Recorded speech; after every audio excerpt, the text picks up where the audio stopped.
आदेश। जय महाकाल। मेरे अघोर शक्ति परिवार के सदस्यों, आज हम बात करेंगे जब किसी के शरीर पर साक्षात किसी देवी देवता की सवारी आती है तो उसकी असली और सटीक पहचान क्या होती है। आजकल तुम सबने देखा होगा कि जगह जगह चौकियों और दरबारों में लोग आंखें बंद करके पागलों की तरीके से सिर घुमाने लगते हैं, बाल खोलकर चीखने चिल्लाने लगते हैं या जमीन पर लौटने लगते हैं।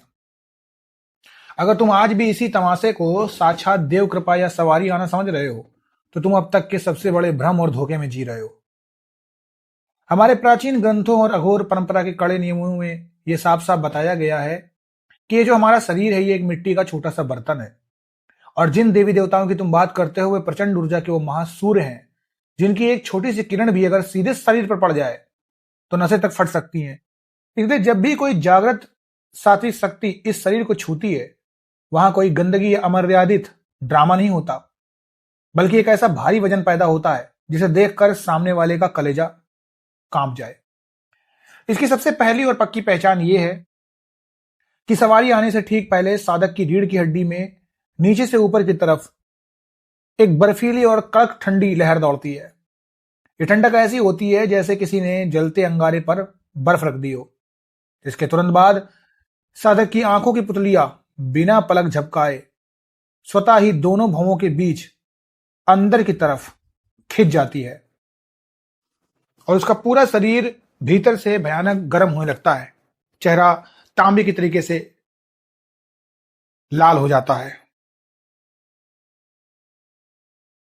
अब यहां से बात को बहुत ध्यान से सुनना, क्योंकि असली बात अब आगे ही समझ आएगी।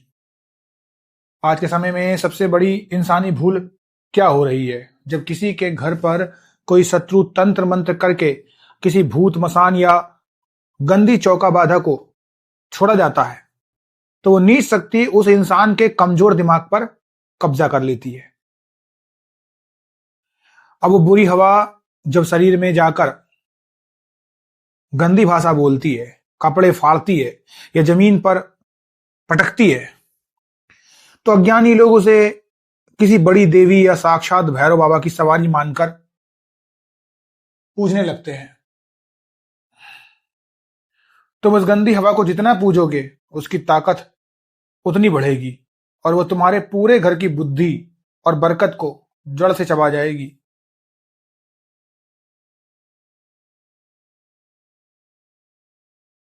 देवता कभी मर्यादा नहीं लांघते। जो शक्ति तुम्हें समाज में तमाशा बना दे वो देव कृपा कभी नहीं हो सकती, बल्कि साक्षात तुम्हारे घर की तबाही का रास्ता है। इस बात को आज मेरे इस सीधे देसी तरीके के उदाहरण से समझना। चलो मान लो तुम्हारे घर में तुम्हारे परिवार के सबसे पूजनीय, सबसे संस्कारी और सबसे बड़े बुजुर्ग या साक्षात किसी राजा का आगमन होने वाला हो। जब वो बड़े बुजुर्ग तुम्हारे घर के भीतर कदम रखेंगे तो माहौल कैसा होगा बताओ? क्या घर में गाली गलौज शुरू हो जाएगा? क्या लोग बर्तन फेंकने लगेंगे? बिल्कुल नहीं। जैसे ही वो घर में आएंगे पूरे घर में एक गहरा आदर, मर्यादा और अनुशासन का वो सन्नाटा छा जाएगा कि सबकी आंखें अपने आप झुक जाएंगी। लेकिन वही अगर तुम्हारे घर का दरवाजा तोड़कर कोई बाहर का शराबी, गंदा और आवारा लफंगा इंसान भीतर घुस आए तो वो क्या करेगा? वो चिल्लाएगा, इसके उल्टा काम करेगा, बर्तन तोड़ेगा, गालियां बकेगा और घर की पूरी इज्जत मिट्टी में मिला देगा।